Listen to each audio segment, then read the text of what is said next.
Hello बच्चों, science from अंकुरविला में आपका जो चैप्टर 7 चल रहा था, क्लास 7 का चैप्टर 4 चल रहा था।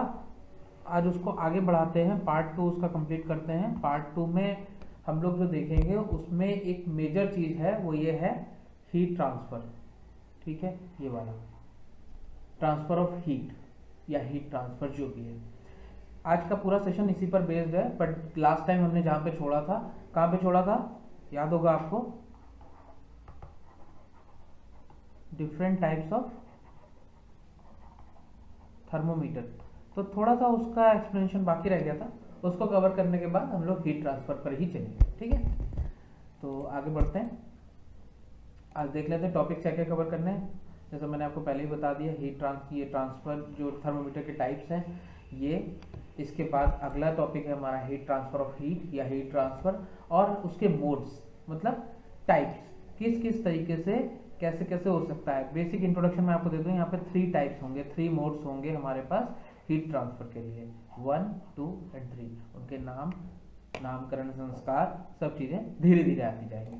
ठीक है, तो सबसे पहले जहाँ पे हमने लास्ट टाइम वाइंड अप किया था वहीं से स्टार्ट करते हैं। डिफरेंट टाइप्स ऑफ थर्मोमीटर हमारे पास, एक तो ये था, ये कौन सा था, नाम बताओ जल्दी से। ये हो गया आपका क्लिनिकल, ये किसके पास होता है, डॉक्टर्स के पास होता है। ठीक है, ऑलमोस्ट एक घरों में भी होता है, बट आज की डेट में आपको कुछ जगहों पर ये वाला भी मिल जाएगा। इवन डॉक्टर्स भी इसको प्रेफर करने लगे हैं। ठीक है, ये है आपका डिजिटल।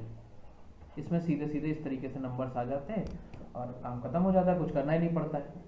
ठीक है, अब बात आती है इसमें क्या क्या चीज़ें हैं, क्या हमें पढ़ना था। तो देखो, सबसे पहली चीज़ तो इसको हमें इसकी रीडिंग करनी है कि इसमें ये वाले में, कौन से वाले में, इस वाले में, नंबर 1 में रीडिंग करने के लिए। तो रीडिंग करने के लिए लास्ट क्लास में, क्लास 6 में हम लोग के जो चैप्टर्स थे मेजरमेंट, उसमें आपको स्केल रीडिंग का एक मेथड बताया था। एक फोटोग्राफ पिक्टोरियल रिप्रेजेंटेशन भी किया हुआ है, एक स्केल इस तरीके से है और एक बच्चा ये है, एक बच्चा ये है, एक बच्चा ये है, ये यहाँ से देख रहा है, ये यहाँ से देख रहा है और ये यहाँ से देख रहा है। तो इन दोनों की रीडिंग गलत हो जाएगी, सिर्फ ए की रीडिंग सही होगी, क्योंकि ये इसको परपेंडिकुलर देख रहा है। दूसरे टर्म्स में बोले तो ये कहाँ पे देख रहा है, ये देख रहा है लाइन ऑफ साइट पर। ठीक, लाइन ऑफ साइट बोलते हैं। मतलब अगर आपको थर्मोमीटर देखना है तो हम इसको थोड़ा सा यहाँ पे स्क्रीन क्लियर करें, थोड़ा सा और कुछ बनाने के लिए। तो देखो, जैसे ये है, ये हमारा बू जो है, हमने 2 कैरेक्टर्स बनाए थे, ये इसकी यहाँ पर आँख है। तो आपका जो थर्मामीटर होगा वो यहाँ इसके बिल्कुल इस तरीके से होना चाहिए, लाइन ऑफ साइट पे।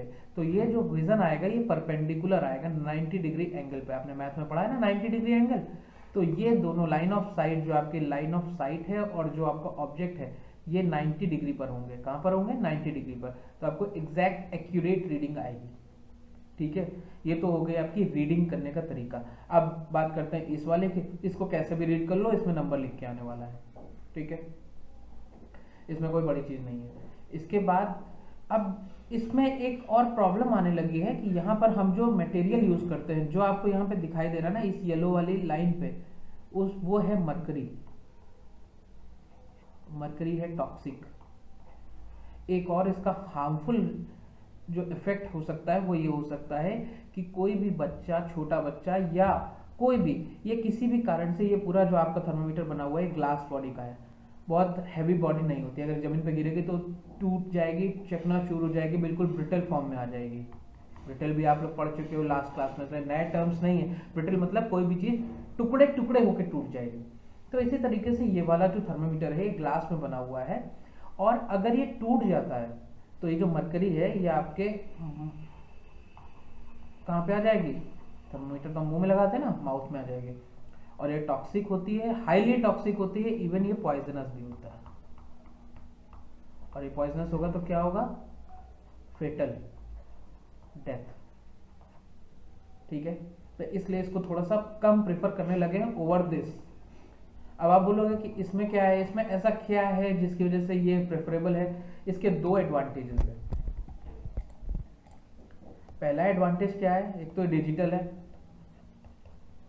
आपको लाइन ऑफ साइट पे लाने की जरूरत नहीं, किसी को मेजर करना आता है, कोई इसको देख पाता है, कोई नहीं देख पाता है। यहाँ पे सीधे नंबर आ रहा है, देखो सामने दिख रहा है ना, 98.6 डिग्री फ़ारेनहाइट, मतलब एग्जैक्ट है, इसमें कोई दिक्कत नहीं, कैसे भी देख लो। दूसरी चीज़ ये है कि यहाँ मरकरी का यूज़ नहीं होता है। तो अब फिर बात आती है कि यूज़ क्या होता है। यहाँ पे एक नया टर्म आता है आपके सिलेबस से बहुत बहुत बहुत आगे का, मैं बता देता हूँ, थर्मो रेजिस्टर सर्किट यूज होता है एक, ठीक है।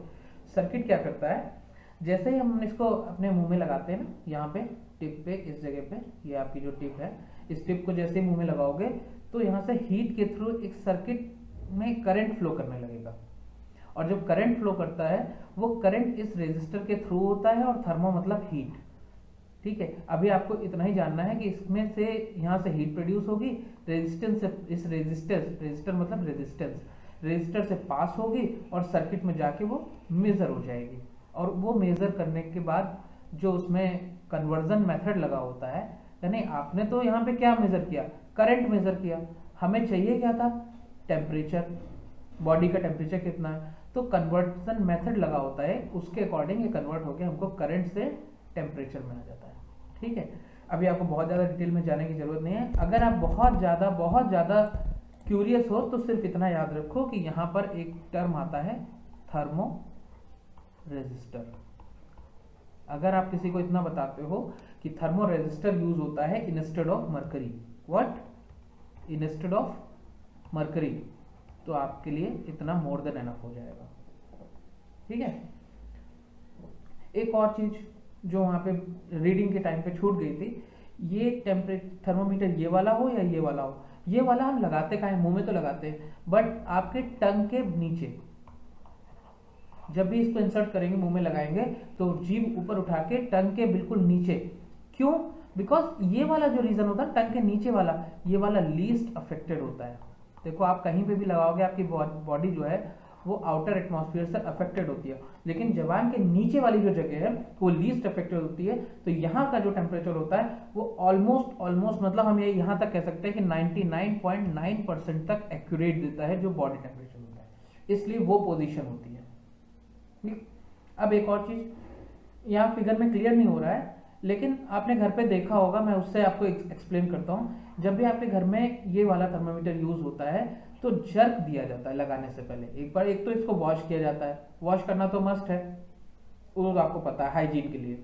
अब आप अगर पानी से धोते हो, गर्म पानी से धोते हो, कैसे भी धो सकते हो। इसके बाद इसको जर्क क्यों दिया जाता है, जर्क इसलिए दिया जाता है कि लास्ट टाइम जब किसी ने इसको यूज किया था तो टेम्परेचर, ये जो मरकरी है ये यहाँ तक कहीं पहुंच गया होगा, यहाँ तक पहुंच गया, कहीं भी पहुंच गया होगा। जर्क देंगे तो ये यहाँ से नीचे चला जाएगा, इस वाले बल्ब में आ जाएगा, फिर से जब हम इसको लगाएंगे हीट मिलेगी, ये ऊपर की तरफ बढ़ जाएगा, ठीक। ये है रीजन इसका। यहाँ से क्लियर आगे बढ़ते हैं, इसको क्लीन कर देते हैं। और नेक्स्ट आपका आ गया है लेबोरेटरी थर्मोमीटर, लैब थर्मोमीटर में हमने बताया था -10 से लेकर 110 डिग्री सेंटीग्रेड तक या डिग्री सेल्सियस, जो भी आपको अच्छा लगे। मैंने लास्ट सेशन में बताया था कि इसके दो नाम होते हैं, डिग्री सेल्सियस, डिग्री सेंटीग्रेड, ठीक है। तो इस रेंज में होता है, यानी इस रेंज से -10 से लेके प्लस, अब आपको ये थोड़ा कंफ्यूजिंग लग रहा हो, -10 चलो टू 100 प्लस 110 डिग्री सेंटीग्रेड की रेंज को ये मेजर कर सकता है, ठीक है। तो हमारा जो एक कैरेक्टर था बूझो और पहेली, उसमें से बूझो के को एक कंफ्यूजन है कि क्या इस वाले थर्मोमीटर से, इस वाले थर्मोमीटर से हम बॉडी टेम्परेचर मेजर कर सकते हैं? नहीं मेजर कर सकते। देखो आपकी बुक में एक एक्टिविटी दी हुई है जिसमें उन्होंने इस तरीके से एक बीकर लिया, बीकर में गर्म पानी लिया, लैब थर्मोमीटर जो लेबोरेटरी थर्मोमीटर है ये इसमें इंसर्ट किया, और जैसे ही इसको निकाला, ये प्लेन था, ट्रांसपेरेंट था, यहाँ से रीडिंग मेजर करी, और जैसे ही इसको वापस निकाला तो रीडिंग फॉल करने लगी। हम एग्जैक्ट नहीं देख पाए क्योंकि लेबोरेटरी थर्मोमीटर की जो रीडिंग होती है वो रियल टाइम में होती है। अब आप बोलोगे रियल टाइम क्या है? रियल टाइम मींस जब ये इसके अंदर इंसर्टेड है, लेकिन ये वाला जो थर्मोमीटर की रीडिंग होती है रियल टाइम में नहीं होती है। टंग के नीचे आप कैसे देखोगे? जब बाहर निकालोगे तभी देखोगे।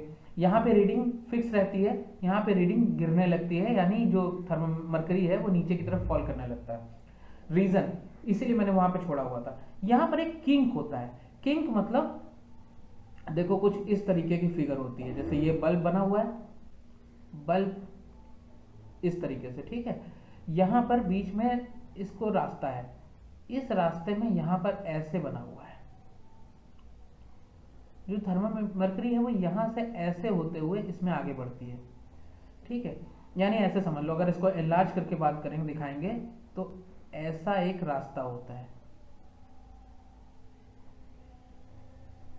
जब हीट होती है, मरकरी गर्म होती है, आगे बढ़ जाती है। लेकिन जब हम इसे मुंह से बाहर निकालते हैं तो इस किंक की वजह से, इसको किंक बोलते हैं, इस किंक की वजह से ये यहीं पर रुकी रह जाती है, इसलिए हम इसको जर्क देते हैं। मैंने जर्क वाली बात बताई थी, लेकिन किंक वाली इसीलिए नहीं बताई क्योंकि यहाँ पर हमें लैब थर्मोमीटर को कंसिडर करना था, ठीक है। बात समझ में आई? किंक की वजह से हम इसको कभी भी देख सकते हैं, आज नहीं 2 घंटे बाद भी देख सकते हैं, 2 दिन बाद भी देख सकते हैं, अगर हम उसमें जर्क नहीं देंगे। बट ये लेबोरेटरी थर्मोमीटर तो even with in a second ये नीचे गिरने लगेगा। यानी टेम्परेचर अगर 50 डिग्री सेंटीग्रेड है और उसके बाद आप बाहर निकालोगे तो हो सकता है 49.8 रह जाए, 49.5 रह जाए, कुछ भी हो सकता है, ठीक है, विद इन अ सेकेंड, ठीक।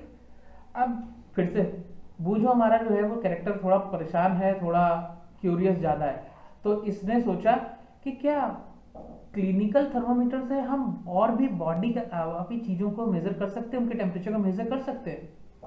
ये बूझो जो इसने किया है वो मैंने अपने बचपन में किया हुआ है। मेरे यहाँ घर में एक समोसा आया था एक बार, तो वो गर्म बहुत था, मुझे फीवर भी था, मेरे थर्मोमीटर लगाया हुआ था, मेजर हो गया, सब कुछ हो गया। उसके बाद मैंने क्या किया, ये वाला जो थर्मोमीटर था ये समोसे में इंसर्ट कर दिया, और हुआ क्या, ये ब्रेक हो गया। मैंने अभी बताया था ना, ग्लास इसका बहुत स्ट्रांग नहीं होता है और टेम्परेचर रेंज भी इसकी बहुत ज़्यादा नहीं होती है, ये सिर्फ बॉडी टेम्परेचर के लिए होता है। तो बूझो यहाँ से समझ गया है कि बॉडी टेम्परेचर के अलावा इस वाले थर्मोमीटर से, यानी क्लिनिकल थर्मोमीटर से, हम कुछ और मेजर नहीं कर सकते। डिजिटल के केस में टूटेगा नहीं, फूटेगा नहीं, कुछ नहीं होगा, यहाँ पे सिर्फ एक ई बन के आ जाएगा या एरर लिख के आ जाएगा, ठीक है। इसके बाद चौथा थर्मोमीटर था हमारा day thermometer, maximum minimum thermometer, उसकी जरूरत नहीं हमको यहाँ पे बताने की, ठीक है।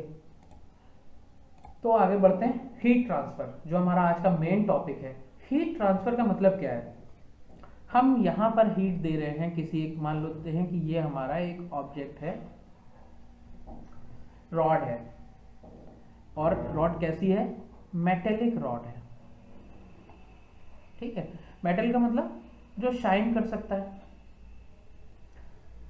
ठीक है, बस इतना ही भी आप समझो, जो शाइन कर सकता है। इसके अलावा और मेटल में आपके लिए कोई जरूरत की चीज नहीं है, मेटल मतलब शाइन कर सकता है। Example iron, aluminium, copper, silver, gold.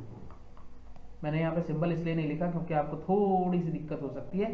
Silver के लिए एजी यूज करते हैं, गोल्ड के लिए ए यूज करते हैं। जैसे जैसे आप क्लास आगे बढ़ेगा आपको समझ में आ जाएगा ऐसा क्यों होता है। आयरन के लिए हम लोग एफ यूज करते हैं केमिस्ट्री में, एल्यूमिनियम ऐसे ही होता है, कॉपर ऐसे ही होता है, इसलिए उसको सिंबल नहीं यूज कर ले, ठीक है। ये दोनों तो हम लोग मोस्टली नहीं यूज करते हैं क्योंकि हमारे स्कूल्स भी जो होते हैं वो इतने पैसे वाले नहीं होते कि हमको इस तरीके का कोई प्रैक्टिकल का। सबसे आसान ये होता है आयरन रॉड। आप क्या करो, इसको यहाँ पर हीट करते हैं, कैंडल ले लो, बंसन बर्नर ले लो, कुछ भी ले लो, और उससे पहले एक और कैंडल के से थोड़ी थोड़ी वैक्स निकाल के हम यहाँ पर चिपका देते हैं, प्रेस कर देंगे, चिपक जाएगी आसानी से। अब क्या होगा, जब आपने यहाँ पे फ्लेम दिया ना, हीट किया इसको, तो हीट सबसे पहले तो इस वाले एंड पर गर्म होना शुरू होगा, उसके बाद हीट धीरे धीरे धीरे धीरे धीरे धीरे धीरे धीरे आगे बढ़ेगी, और धीरे धीरे ये वाली वैक्स, फिर ये वाली वैक्स, फिर ये वाली वैक्स, फिर ये वाली वैक्स फॉल डाउन होने लगेगा। This process is called heat transfer, जिसे आप अपने साइंस प्रोजेक्ट में, साइंस एग्जीबिशन में यूज कर सकते हो। This is not magic, this is science. आपके लिए साइंस है, बाकी लोगों के लिए मैजिक है कि यहाँ पर तो कुछ किया ही नहीं, इसको बिना टच करे ही अपने आप गिरने लगा। This process is called heat transfer. Heat transfer का मतलब है transfer of heat from one place to another, A to B. और रीजन क्या है, देखो यहाँ पे टेम्परेचर गर्म कर रहे हैं तो हीट हो रहा है, यहाँ पे अभी कुछ नहीं, यहाँ पे कोल्ड है, तो यहाँ से हीट ट्रांसफर का बेसिक फॉर्मूला है, बेसिक रूल है, वो क्या है, बेसिक रूल है कहाँ से कहाँ ट्रांसफर होगी, हॉट टू कोल्ड, बस खत्म। इसके अलावा और कुछ नहीं है, इसके अलावा और कोई रोल नहीं है इसमें। ये बिल्कुल वैसा ही है, वैसा ही एनालॉगी है जैसे कि ये वाले आपके 2 बीकर हैं इस तरीके के, इसमें पानी यहाँ पे ज़्यादा है, इसमें पानी यहाँ पे कम है। यहाँ से क्या करो, एक ट्यूब डाल दो, पानी यहाँ से यहाँ जाने लगेगा इसमें, और जैसे ही दोनों के लेवल बराबर हो जाएंगे पानी का ट्रांसफर बंद हो जाएगा। ठीक, सिमिलरली हॉट और कोल्ड से इस तरीके से ट्रांसफर होने लगेगा, यही आपका हीट ट्रांसफर है, वो एनालॉगी मैंने बताई है, ये हीट ट्रांसफर है। अब आ जाते हैं इसके मोड्स पे। सेशन थोड़ा सा लंबा हो रहा है तो बेसिक एक छोटा सा कॉन्सेप्ट लेके इसको खत्म करेंगे और उसके बाद पूरा डिटेल में हम इसके मोड्स में आगे बढ़ेंगे नेक्स्ट चैप्टर में, नेक्स्ट सेशन में, सॉरी नेक्स्ट चैप्टर नहीं। देखो एग्जांपल लिया है मैंने यहाँ पे, आप एक मैच स्टिक से एक तीली जला लो, एक मैच बॉक्स से एक तीली जला लो, उसके बाद आपके पास ये 3 मोड आ जाते हैं, 1 2 और ये 3, यही 3 है हमारे पास हीट ट्रांसफर के मोड। अब आप क्या करो, जैसे मैंने अभी एक रॉड ली थी, उस तरीके से रॉड यहाँ पर ले इस जगह पे, रॉड की जगह बहुत पतली से जो फुलझड़ी हम लोग दिवाली में यूज करते हैं उसकी रॉड ले लो, जल्दी गर्म हो जाएगी। वो आप यहाँ पे टच करोगे, आपका हाथ यहाँ पर होगा, आपको यहाँ पे हीट फीलिंग होने लगेगी। ये हो गया क्या, कंडक्शन मेथड, यानी जब हम कांटेक्ट में आ रहे हैं। रेडिएशन मेथड, जो उसके पास की जगह है वहां पे धीरे से हमको फीलिंग आने लगेगी गर्मी की। आपने देखा होगा ना, जैसे मैंने अभी फुलझड़ी का एग्जांपल लिया है, तो फुलझड़ी की रॉड हल्की सी पीछे गर्म हो जाती है जब वो जलाते हैं, ठीक, उसके अगर थोड़ा सा दूर जहां पे आपके हाथ में उसकी चिंगारी नहीं पड़ रही है, जल नहीं रहा है, वहां पे अगर इसका आप हाथ रखते हो तो आपको हल्की सी हीट फील होती है, एक वो जगह हो गई। और तीसरा है कन्वेक्शन मेथड, जो आपको यहाँ अभी समझ में नहीं आएगा, लेकिन मोड, ये 3 मोड है, जो 3 मोड आपके आ गए, कंडक्शन, कन्वेक्शन और रेडिएशन। ठीक, 1 2 एंड 3। बेसिक इंट्रोडक्शन आपका हीट ट्रांसफर का हो गया है, 3 तरीके के मोड्स हो गए हैं। बाकी इनका डिटेल एक्सप्लेनेशन और chapter wind up with exercises हम लोग लास्ट सेशन में कंप्लीट करके इस चैप्टर को खत्म करेंगे। ठीक है, टिल देन गुड बाय।